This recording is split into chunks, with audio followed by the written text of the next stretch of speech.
여러분, 우리들이 예수께서 말씀하신 비유를 지금 공부하고 있는데, 이것은 비유이기 때문에 우리가 그 비유가 담고 있는 주제와 교훈을 분명히 알아들어야 돼요. 자, 오늘 우리가 공부할 말씀은 누가복음 18장이에요.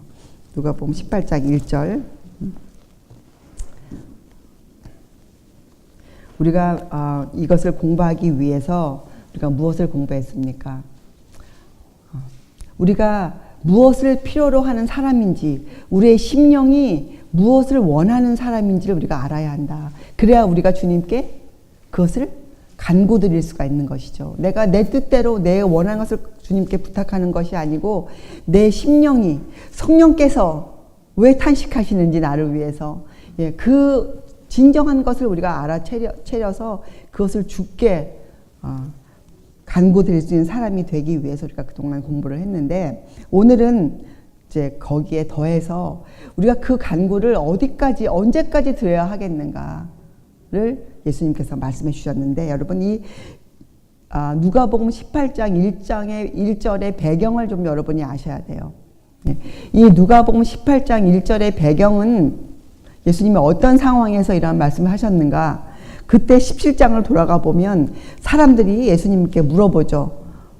어떻게 구원을 얻을 수 있으려는지. 그렇죠? 그 17장 20절부터 보면 이런 것들을 물어봐요. 하나님의 나라가 어느 때 임하나이까? 그렇죠? 하나님의 나라가 어느 때 임하나이까? 이것을 사람들이 물어보는데 예수님께서는 아주 중요한 것을 답해 주세요. 그렇죠? 지금도 많은 사람들이 마음에 이런 질문을 갖고 있죠. 예수께서 언제 재림하실 것인가? 그렇죠? 근데 우리가 그 재림이라는 것을 어떠한 안목으로 바라보아야 하는지가 사실 더 중요한 것이에요. 그렇죠? 왜요? 이 재림의 때와 기한에 대해서는 성경에서 우리에게 우리의 권한 밖에 두었기 때문에, 그렇죠? 우리가 정말로 포커스를, 이 중심을 갖고 봐야 될 그 때에 대한 그 중심이 무엇입니까? 그 때에 대해서. 그 시간과 기한이 아니죠. 그렇죠? 우리가 어떠한 준비를 하고 있어야 될까? 그렇잖아요. 예수님이 그걸 말씀하셨어요. 그때에도. 그러면서 예수께서 하신 말씀이 노아의 때와 롯의 때를 들어서 생각하라 하셨어요. 특별히 롯의 철을 생각하라. 롯의 철을. 왜 그렇습니까? 롯의 철은 특별히 어떠한 사람에 속합니까? 믿는다고 공언하는 사람에게 속한, 그 범주에 속한 사람이잖아요. 롯의 철을 생각하라. 그래서 이 마지막 때 특별히 믿는다고 생각하는 사람들에게 주신 교훈이에요. 이 18장의 교훈은 믿는다고 스스로를 생각하는 사람들에게. 그렇죠? 자, 18장 1절부터 이 8절까지의 교훈은 이 예수께서 이 땅에 오시기, 재림 직전에 있을 사회의 형편과 또 그분을 믿는다고 하는 사람들이 겪어야 할 위기에 대해서 말씀해 주고 계세요. 그들이 겪어야 할 위기가 무엇입니까? 우리가 지금 그 예수님 재림 직전에 있을 상황은 우리가 이제 우리가 알 수 있죠. 그때가 노아의 때와 롯의 때와 같다고 설명해 주셨어요. 그렇죠?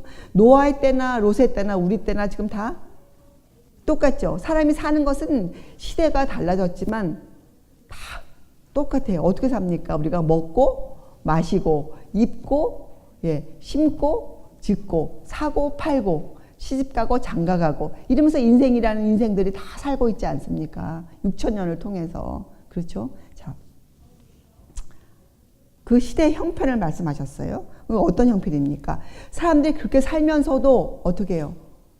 주님을 모르고 살기 때문에 그 사는 그들의 원칙과 목적이 멀리 떨어져 있는 그런 형편을 설명해 주셨죠. 자, 그러면 그런 상황에서 믿는 자들이 겪어야 할 위험은 무엇입니까? 그것을 이렇게 표현했어요. 누가복음 17장 33절에 이렇게 설명하셨어요. 무릇 자기 목숨을 보존하고자 하는 자는 잃을 것이요. 여러분, 우리가 물론 살기 위해서 먹고 살기 위해서 우리가 모든 걸 하죠. 우리의 목숨이 너무나도 중요하죠. 우리의 건강이 너무나도 중요하죠. 그러나 주님은 마지막 때 특별히 이렇게 말씀하셨어요. 무릇 자기 목숨을 보존하고자 하는 자는 잃을 것이요 잃는 자는 살리리라. 누가 살려주시겠다는 거예요? 이게 무슨 뜻입니까? 우리가 주님을 위해서 내 목숨과 내 영혼과 내 혼을 주님께 전적으로 맡길 때 내가 살아가는 내 삶에 먹고 살고 입고 심고 짓고 하는 모든 것의 원칙이 주님이실 때, 그때는 우리가 목숨을 잃어도 개의치 말라. 왜요? 주님께서 우리를 살리시리라. 이렇게 약속해 주셨어요, 여러분. 이것이 우리의 믿음이에요.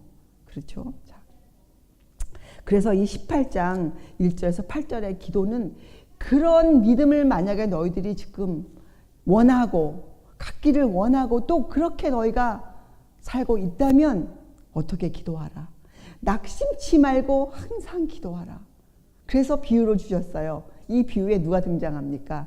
하나님과 대조적으로 불의한 법관이 등장하죠. 이 법관은 하나님을 두려워하지 않아요. 사람도 전혀 개의치 않는 사람이에요. 이 법관은. 그러니까 어떤 사람입니까? 이 사람은 자기만을 위한 이기적인 마음이 가득 찬 사람, 그 욕망이 가득 찬 사람. 그래서 자기의 그 명성을 위해서 뭐예요? 사람들에게 때로는 호의를 베풀기도 하는 사람, 자기를 위해서. 그렇죠? 자기의 그 전제적인 권위를 굉장히 중요시 여기는 사람. 그런 사람을 대표해서 이 법관이 등장하고 또 더한 사람이 등장하죠. 한 과부가 등장해요. 근데 이 사람은 과부예요, 그야말로. 왜요? 이 사람은 가난하고 외로운 처지예요. 아무도 이 세상에서 그를 도와줄 사람이 없는 외로운 사람이에요. 예. 불의한 법관은 하나님과 대조해서 등장했습니다. 그러면 이 한 과부는 누구를 대조해서 여기 등장했을까요? 이 과부는 바로 우리들이죠. 이 지구에서 이 죄의 문제로부터 받기 위해서는 어느 누구도 도와줄 수 없는 외로운 처지에 놓여 있는 우리들. 그죠?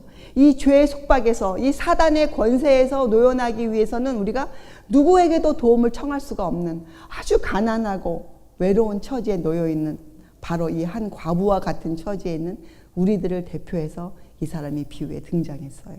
그래서 첫째, 여러분과 저는 우리의 비참한 운명을 좀 절감하고 있어야 돼요.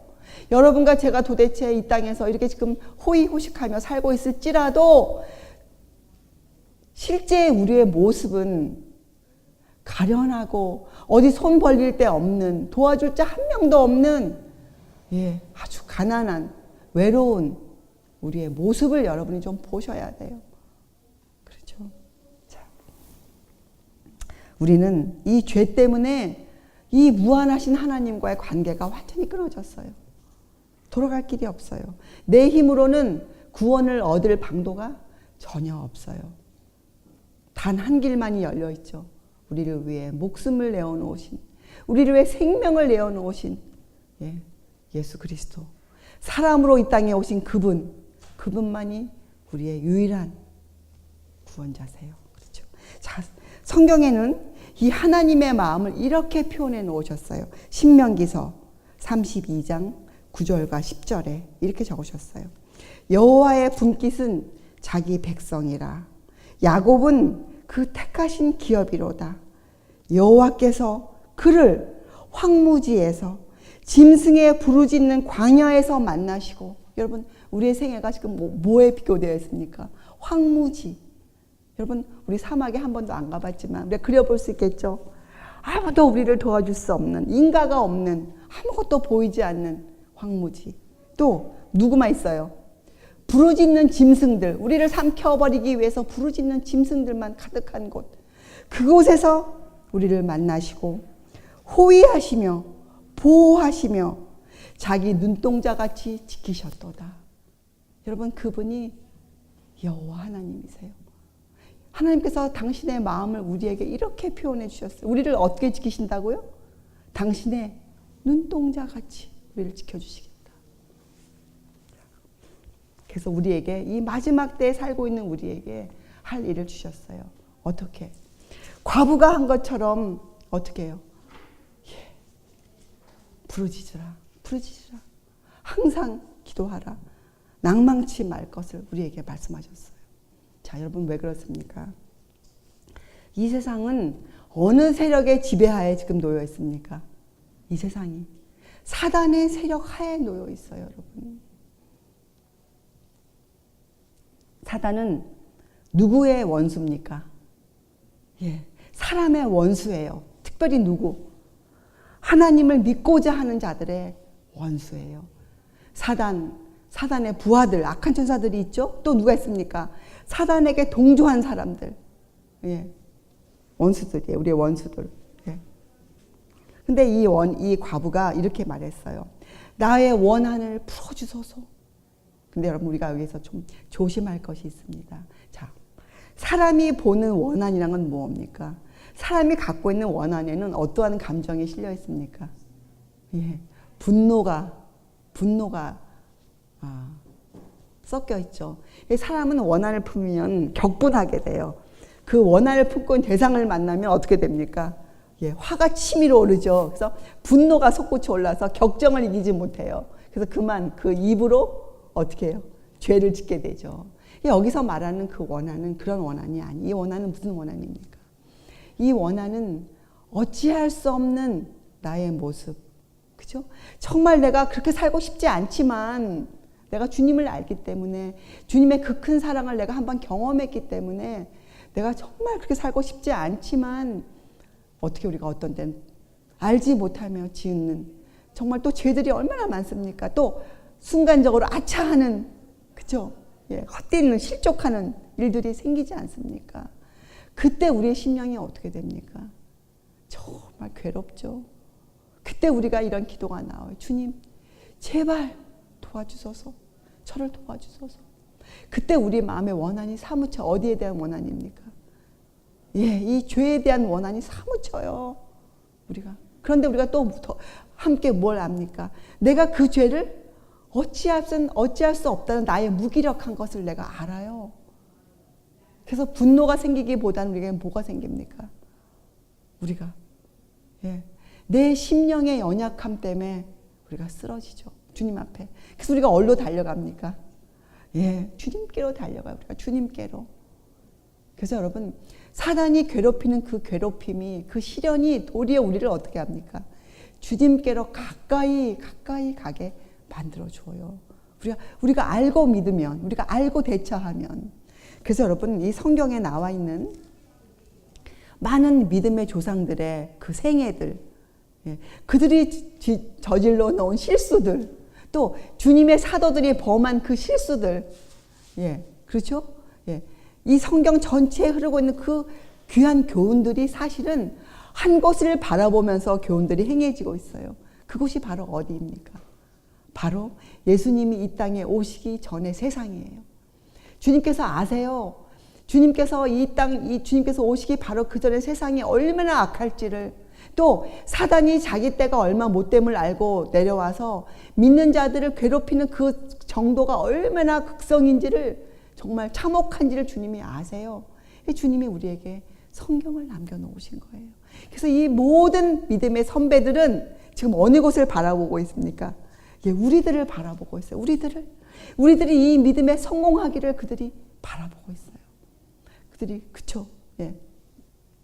우리가 말씀하기 전에 우리가 잠깐 공부했지만 이 편안함, 예, 내 영혼 늘 평안해.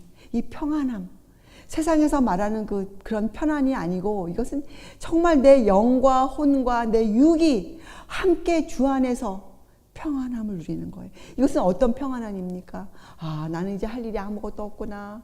나는 그저 내가 원하는 대로 먹고 마시며 살자. 이것이 아니죠. 나는 내가 이제 주님을, 이만큼 내가 진리도 알고, 내가 시골 생활도 하고, 나는 이제 주님 재림에 대해서 이만한 지식이 있고, 그러니 그저 살자. 이것이 절대로 아니에요. 이 내 영혼의 평안함은 어떤 평안함입니까? 내가 이제 믿는 그 주님은 누구이신지, 내가 그분을 알기 때문에 이제 내가 왜 살아야 하는지, 내 사는 인생의 목적이 무엇인지에 대해서 절대로 흔들리지 않아요. 이것은 불교불굴의 믿음이에요. 한 번 먹은 마음이 절대로 굽혀지지 않는 불교불굴의 믿음이에요. 이것은. 그래서 그때 내가 왜 살아야 하는지를 내가 알기 때문에 이제 내가 더불어 무엇을 합니까? 무엇을 알고 내가 그렇게 삽니까? 이제 내가 내 인생의 날들을 어떻게 살아내야 하는지에 대해서도 확고해요. 그래서 이것은 견인불발이에요. 한 번 먹은 마음이 어떻게 해요? 예. 어떤 일이 방해를 받아도 내가 꺾이지 않아. 예. 그래서 이것은 또한 백절불굴이죠. 예. 여러분, 이것이 여러분과 제가 살아내야 하는 인생이에요. 우리가 그것을 이제 알아요. 주님을 믿으면. 그래서 주님이 그런 사람들에게 이렇게 비유하셨어요. 어떻게 해요? 이 과부처럼 기도하라. 왜? 너희가 기도하는 그 대상, 너희가 믿는 그분은 누구냐? 황무지에서 짐승에 부르짖는 그 인생길에서 너희를 만나시고 호위하시고 보호해 주시는 바로 여호와 하나님이라. 하나님의 눈동자같이 당신의 눈동자처럼 우리를 지켜주시는 그분이 바로 너희의 전부이시라. 여러분, 우리에게 얼마나 수많은 약속들이 놓여져 있습니까? 우리가 마음만 열고 읽으면, 받아들이면 우리의 인생을 하늘의 보화로 가득 채워주시겠다는 주님의 약속이 너무나 많죠. 자, 사단은 그래서 우리를 흔들기 위해서 자기의 모든 힘을 다해서 우리를 향해 화살을 던져내죠. 자, 어떻게 합니까? 사단의 관계가 무엇입니까? 이것을 알기 위해서 여러분이 예수님의 생애를 바라보면 돼요. 왜요? 우리가 믿는 그분, 우리를 위해서 목숨을 내어놓으신 그분이 어떻게 살았고 어떻게 사단의 관계를 막았는 걸 알면 되지 않습니까? 왜요? 우리가 사는 것도 주님처럼 살아야 되기 때문에 그렇죠. 자, 주님의 생애를 생각해 보세요. 어떠한 방해들이 있었습니까? 사람들이 주님을 무엇이라 불렀습니까? 안식일을 범한 자, 또 하나님을 회방하는 자, 그래서 사귀 들린 자, 바알세불, 이런 말을 주님께 그들이 했지 않았습니까? 자, 바로 이것이 사단의 관계예요. 사단은 우리의 약점을 이용해서 우리를 공격하죠. 우리를 유혹하죠. 그렇죠? 그래서 우리가 일단 넘어가면 우리를 어떻게 우리를 그 일의 모든 결과를 누구에게 돌립니까? 우리에게 돌려요. 우리를 비난하고, 그죠? 또 어떻게 합니까? 사람들이 우리를 오해케 만들어 놓잖아요. 자, 예수님은 히브리서에 우리의 한결같이 우리의 모든 것을 체휼하신 분. 체휼은 뭐예요? 느끼신 거예요. 우리가 당하는 모든 것을 느끼셨어요. 그분은. 그러나 그는 죄가 없으시다. 이렇게 적어 놓으셨잖아요. 맞아요. 주님은 죄가 없으셨어요. 주님은 아무것도 하지 않고 뭐만 하셨습니까? 도리어 주님이 그런 말을 들은 그 원인이 뭐였어요? 사람들에게 그렇게 사기 들린 자, 바알세불, 이런 비난을 받은 그 원인이 무엇이었습니까?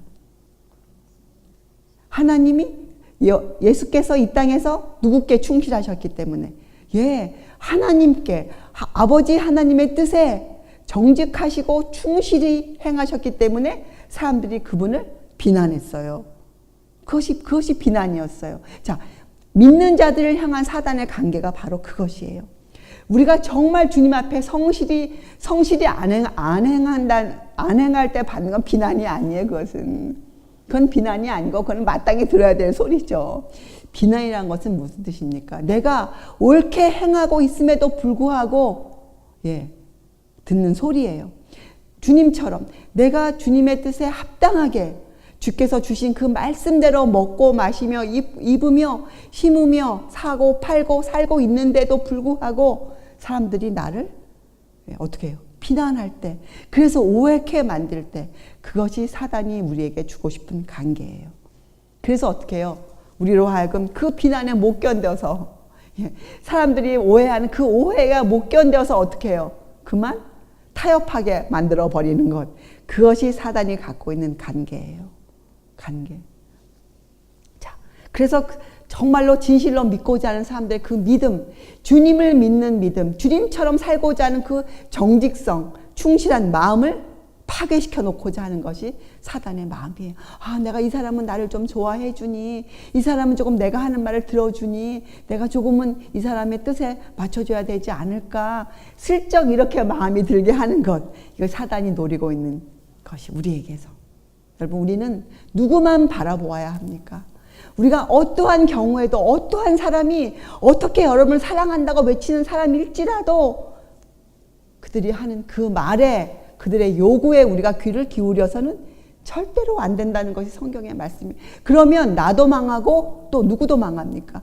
그 사람도 같이 망해요. 그 사람도 구원하고 나도 구원받는 길은 단 한 가지 길이에요. 어떤 길이에요?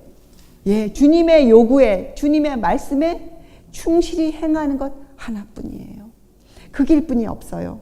그렇죠? 자, 그것이 우리의 믿음이에요. 그래서 여러분과 저는 어디에 우리의 믿음의 근거가 놓여져 있어야 됩니까? 우리가 그동안 많이 공부할 건 우리는 내가 믿는 그분이 누구신지 정확히 알아야 돼요. 여러분, 우리가 믿는 기독교는 다른 종교와 달리 보이지 않는 어떤 것을 상대로 우리가 기도드리는 것이 아니에요. 우리가 기도드리는 그분, 우리의 기도를 받으시는 그분에 대해서 우리는 정확한 이해를 갖고 있어요.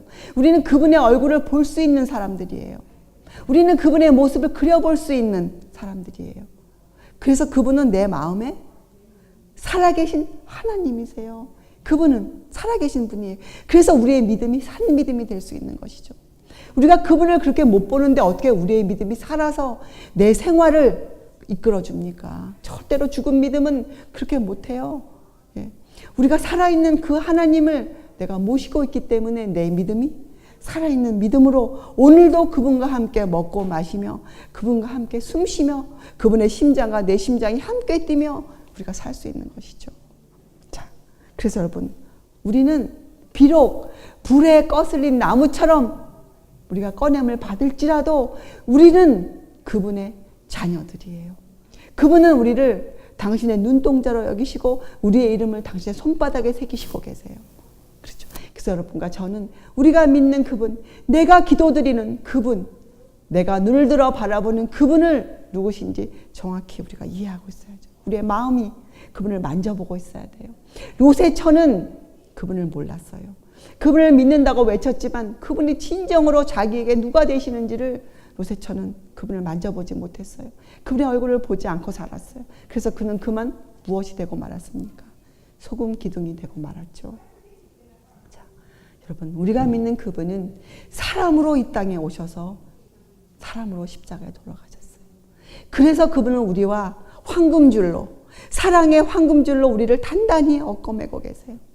어느 누구도 어떤 것도 끊을 수 없는 그 줄로 우리를 그분께 묶어 놓았어요. 우리를. 자, 그리고 그분은 또한 누구셨습니까? 그분은 무한하신 전능자이신 하나님이셨어요. 그분. 이것이 여러분과 제가 믿는 우리의 예수 그리스도세요. 그렇죠, 여러분. 우리는 그분 안에서 모든 것을 할 수 있는, 그분 없이는 우리는 죽을 수뿐이 없는, 바로 우리가 그러한 존재죠. 자, 성경은 예수님 오시기 직전에 이 세상의 형편을 이렇게 꼭 오늘날의 상태로처럼 적어 놓았어요. 야고보서 5장 1절과 6절에 들으라 부한자들아 너희에게 임할 고생을 인하여 울고 통곡하라. 이것을 우리가 알아야 돼요. 너희 재물은 썩었고 너희 옷은 좀 먹었으며 너희 금과 은은 녹이 슬었으니 이 녹이 너희에게 증거가 되며 불같이 너희 살을 먹으리라. 우리 그 전에 알아야 돼요. 이것에 대해서. 너희가 말세에 재물을 쌓았도다. 자, 들어보세요. 이 재물이 어떤 재물인가? 보라, 너희 밭에 추수한 품꾼에게 주지 아니한 삭이 소리 지르며 추수한 자의 우는 소리가 만군의 주의 귀에 들렸느니라. 너희가 땅에서 사치하고 연락하여 도살의 날에 너희 마음을 살찌게 하였도다. 여기에서 말하는 이 재물은 여러분 물론 맞아요. 주님께 드릴 합당한 것을 드리지 않고 쌓은 재물도 재물이지만 특별히 여기에서 말하는 재물은 어떠한 재물입니까? 마음, 자기 마음을 부여하다, 자기 심령의 필요함을 느끼지 못하는 사람들에게 하신 말씀이에요. 너희 마음을 살찌게 하였도다. 너희가 옳은 자를 정죄하였도다. 또 죽였도다. 그는 너희에게 대항하지 아니하였느니라. 누구를 상기시킵니까? 예수 그리스도를 상기시키세요. 자, 이 말씀과 대조해서 이 말씀을 마음에 새겨보세요. 자, 심령이 가난한 자는 복이 있나니 천국이 저희 것이며. 여러분 얼마나 감사합니까?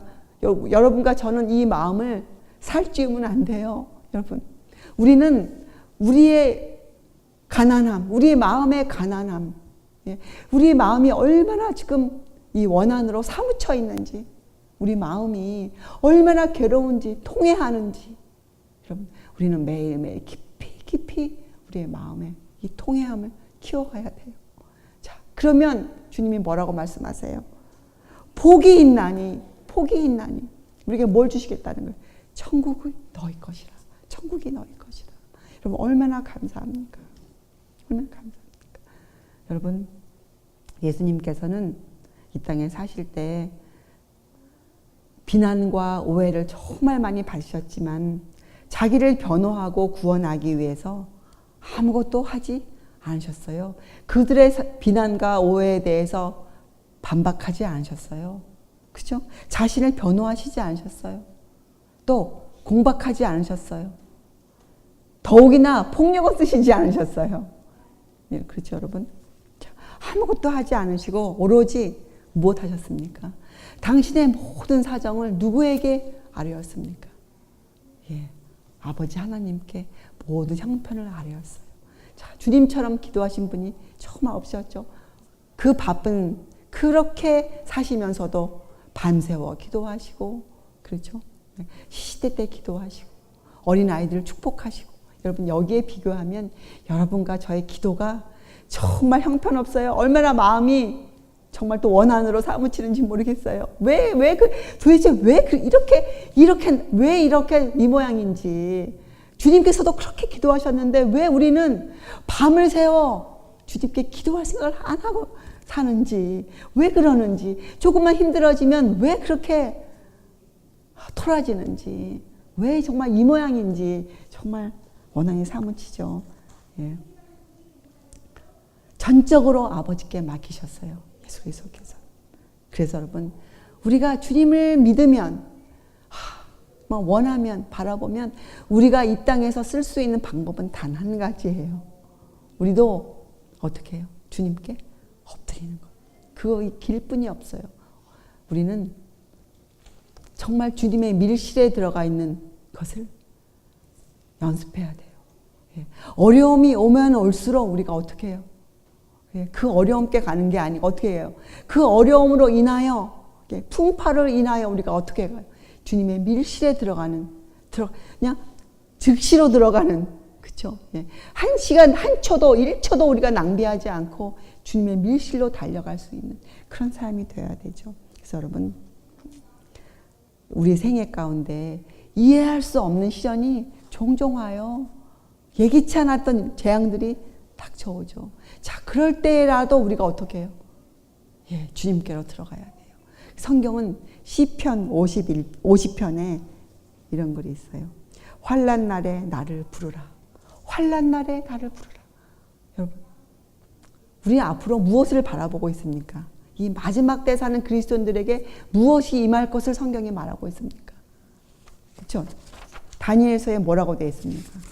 이렇게 되어 있죠. 다니엘서 12장 1절에 환난이 있으리니, 여러분, 환난과 환난은 달라요. 사전 찾아보면 환난은 예기치 않은 재앙이 오는 것이 환난이에요. 환난은 알고 있는 재난, 우리가 얘기할 수 있는 것이 오는 것이 환난이에요. 그래서 이 환난은 환난보다 더 심한 것이죠. 그래서 다니엘서 12장 1절은 분명히 환난이 있으리니 이는 개국 이래로, 이 지구가 있었던 이래로 그때까지 없던 환난일 것이며, 그러니까 이것은 뭐예요?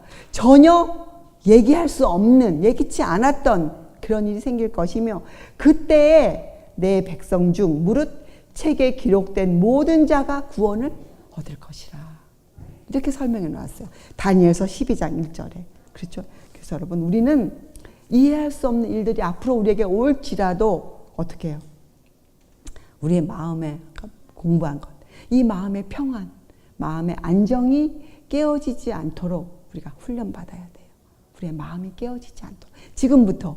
그렇죠? 우리가 믿음으로 시작하는 이 단계부터 우리의 마음의 안정이 깨지지 않도록, 우리가 원하기만 하면 언제든지 우리가 주께로 달려갈 수 있도록 주의 이름을 부를 수 있도록. 여러분, 우리가 언제든지 기도할 수 있는 사람이 된다는 것은 항상 준비하고 있어야 되는 것이죠. 여러분, 그런 경험이 있을 거예요. 마음이 진짜로 안 좋을 때,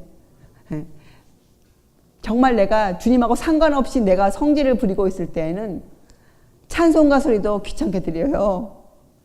찬송가 소리도 잡음으로 들려요. 우리 머리에, 뇌에, 여러분. 여러분, 그런 걸 경험해 보셔야 돼요. 여러분이 뭘 경험해야 되는가? 우리를 괴롭히는 사단의 그것을 한번 경험해야 돼요. 그 힘이 얼마나 강한가를. 여러분, 우리가 그런 경험이 있어야 돼. 그래서 우리가 어떻게 해요? 정말 나는 심령이 가난한 사람이구나. 나는 정말 주님이 필요하구나. 주님이 없이는 내가 한시도 안전하지 않구나. 이것을 여러분이 실제로 경험해야 돼요. 그렇죠? 자, 그리고 우리가 아무리 억울한 취급을 받을지라도 나는 정말 아닌데, 난 정말 그렇게 안 했는데, 아무리 억울한 취급을 받을지라도 절대로 우리 마음에 뭐가 올라오지 말아야 됩니까? 격분, 격한 감정, 격정이 올라오지 말아야 돼요. 이것을 다스릴 수 있어야 돼요. 우리가 주님께 말하는 이 원한을 갚아주셔서 이것을 우리가 정확히 알고 있어야 돼요. 그렇죠? 그리고 우리 곁에 누가 계신가? 내 안에 누가 계신가? 우리가 믿는 그분이 누구실까? 이것을 확실히 알아야 되죠. 그러면 우리가 어떻게 해요? 이 말씀이 우리에게 들어오죠. 시편 50편 14절부터 읽으면 이렇게 돼 있어요. 감사로 하나님께 제사를 드리며 지극히 높으신 자에게 내 서원을 갚으며. 여러분, 시편 50편을 집에 가서 자세히 읽어보세요. 이 감사로 제사를 드린다는 것이 어떤 말인지, 여러분, 우리가 하나님 앞에 예배를 드린다는 것이 어떤 것인지, 우리가 산제물로 바쳐진다는 것이 어떤 것인지 잘 들어보세요. 자, 그런 사람은 환난 날에 나를 부르라.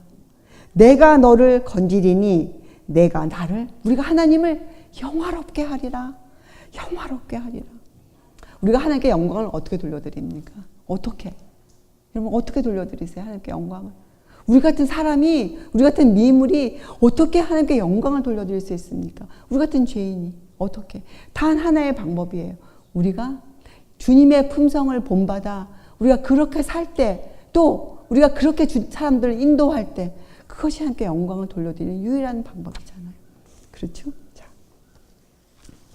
여러분, 우리에게 있는 복잡한 문제들 얼마나 많습니까?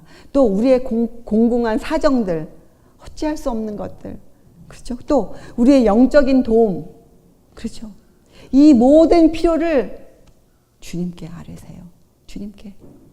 예. 그렇게 아뢰라고 주님이 부탁하세요. 예. 언제까지? 예. 항상 쉬지 말고 기도하라.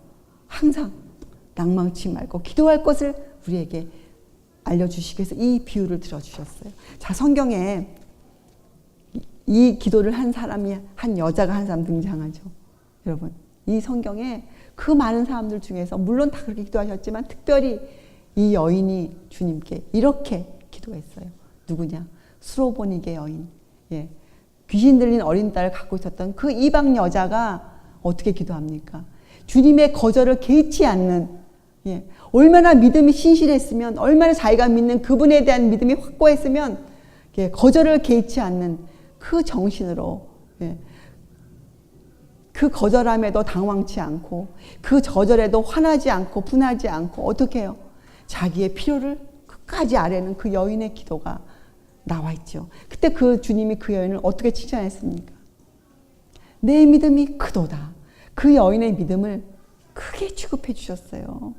참 훌륭한 여인이죠. 그렇죠? 또 한 사람이 있어요. 끝까지 기도한 사람. 야곱. 야곱은 어떻게 기도했습니까? 예, 주님을 놓지 않았어요. 그가 뭐라 했습니까? 주님이 저를 축복해 주시지 않으면 가게 하지 아니하겠나이다. 그의 그 처절함이 얼마나 컸습니까? 주님을 붙잡았어요. 놓지 않았어요. 여러분, 우리에게 이러한 것이 필요해요. 이러한 기도, 끈질긴 기도, 예. 흔들리지 않는 내 그 목적, 내가 아는 주님에 대해서, 내가 세워놓은 내 생애의 원칙에 대해서 흔들리지 않는 믿음이 정말 필요하죠. 그래서 여러분, 우리는 지금부터 우리의 이 양심, 거스리지 않는 일들을 해야 돼요. 어떠한 경우에도 내 양심을 보존하고 있어야 돼요. 왜요? 그래야 우리가 주님의 밀실에 들어가 기도할 수 있기 때문이죠. 주님께서 그래야 우리의 기도를 들으실 수 있기 때문이죠. 그렇죠? 자. 그래서 성경에 이사야서 26장 3절에 주께서 심지가 견고한 자를 평강에 평강으로 지키시리니 이는 그가 주를 의뢰함이니라. 그럼 이게 무슨 말이에요? 그 원칙과 목적에 있어서 그 심지, 마음에 품은 뜻이 확고한 사람. 그죠? 내가 왜 살아야 하는지, 또 내가 어떻게 살아야 하는지, 여기에 대해서 자기 의지가 마음에 품은 뜻이 확고한 사람. 그래서 킹 제임스 버전에는 이렇게 적혀져 있어요. 주께서는 생각을 주께 고정시킨 자를, 이렇게 표현되어 있어요. 우리의 생각이 어디에 가 있는 거예요? 주님께 고정시킨 사람. 말뚝을 박아야 돼요, 우리가 이제는. 그렇죠? 예. 그래서 이런 사람에게 주님이 이런 약속하셨습니다. 마가복음 21장 22절에 너희가, 이 사람은 어떤 사람이냐면 그 심지가 견고한 사람, 생각을 주께 고정시킨 사람. 너희가 기도할 때 무엇이든지 믿고 구하는 것은 다 받으리라. 이렇게 약속해 주셨어요, 여러분. 또 로마서 8장 32절에 자기 아들을 아끼지 아니하시고 우리 모든 사람을 위하여 내어주신 이가 어찌 그 아들과 함께 모든 것을 우리에게 은사로 주지 아니하시겠느냐. 여러분, 하나님은 뒤에 감추어 두고 계신 것이 아무것도 없으세요. 우리에게 모든 걸 주세요. 자, 그런데 이 시련을 우리에게 허용하시는 그 이유가 있으세요. 시련. 왜 그렇습니까? 여러분과 저는 이 밖에서 오는 사단의 권세에서 구원함을 받기 전에, 사단 밖에서 오는 뭐가 먼저 돼야 됩니까? 내 안에서 역사하는 사단의 권세에서 우리가 구원함을 먼저 받아야 돼. 내 안에서. 여러분, 우리가 얼마나 세속적이며 우리가 얼마나 조급하며 우리가 얼마나 비그리스도인적 품성을 갖고 있는지, 여러분, 우리의 이기심이 얼마나 큰지 여러분이 아셔야 돼요. 여러분, 저는 이런 생각이 들어요. 요새 세상에 여러 가지 형편, 한국과 미국의 여러 가지 그런 추악한 소식을 접할 때마다 얼마나 내 양심이 예민하지 않는지를 창피해요, 주님 앞에. 어떻게 그런 소리를 감히 들을 수 있는지, 세상의 그런 소식들을. 정말 우리는 정말 예민해져야 돼요. 그것 때문에 내 마음이 통분해야 되거든요. 내 마음이 주님 앞에서 정말 괴로워야 되거든요.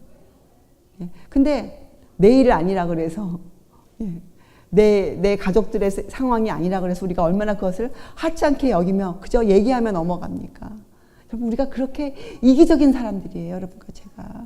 우리가 그리스도인 되기에는 정말 너무나 주님의 도움이 필요한 사람들이에요. 우리가 얼마나 이기적인지 몰라요, 여러분. 우리의 마음이 그저 내 입, 내 식구들의 행복, 그냥 나 얼마나 여기에 국한되어 사는지 모릅니다, 우리가. 그렇죠? 그래서 주님이 우리에게 시련들을 허용하세요. 그래서 이 주님의 필요성에 대해서 우리가 정말 절실히 느끼도록, 나는 그분 없이는 정말 나는 이렇게 추악하구나. 그분 없이는 내가 지금 저 뉴스에 나오는 저 모든 사람보다 내가 더 추악한 사람이구나. 이것을 주님이 알게 하시기 위한 거죠, 우리에게. 그렇죠? 그래서 우리 마음이 이 더러운 죄악에서 내가 정말 씻음을 받고 싶다. 이 주홍빛 같은 내 죄가 정말 눈처럼 하얀, 그렇게 되고 싶다. 그런 깊은 갈망, 그 소원을 우리가 불어넣어, 우리가 갖게 하기 위해서 우리 그것을 우리에게 허용하시는 거죠. 자, 그런데 여러분, 이 18장 8절을 보면 이런 글이 있어요. 내가 너희에게 이르노니 속히 그 원한을 풀어주시리라. 그렇죠? 그러나 인자가 올 때에 세상에서 뭘 보겠느냐? 믿음을 보겠느냐? 여러분, 우리가 드리는 기도는 정말 믿음에 근거해서 나오는 기도여야만 합니다. 그렇죠? 내가 이 땅에 올 때, 인자가 올 때 세상에서 믿음을 보겠느냐? 여러분, 얼마나 주님의 큰 경고입니까? 믿음에 대해서. 자, 여러분, 우리 마음을 세웁시다. 우리 곁에는 성령이 계시고 또 누가 있습니까? 더불어 하늘에 천사들이 있어요, 여러분. 이 천사들에서 실제적으로 여러분들이 이해하세요. 천사들은 실제적으로 지금 우리를 도와주고 있어요. 실제적으로. 그것이 성경에 말씀, 미신이 아니에요. 이것은 성경의 말씀이에요. 천사들이, 그 많은 천군 천사들이 우리를 도와주기 위해서 우리 곁에 와 있어요. 우리가 어떠한 믿음의 기도를 드려야 하겠습니까? 큰 천사들의 도움이 우리가 얼마나 필요합니까? 그렇죠?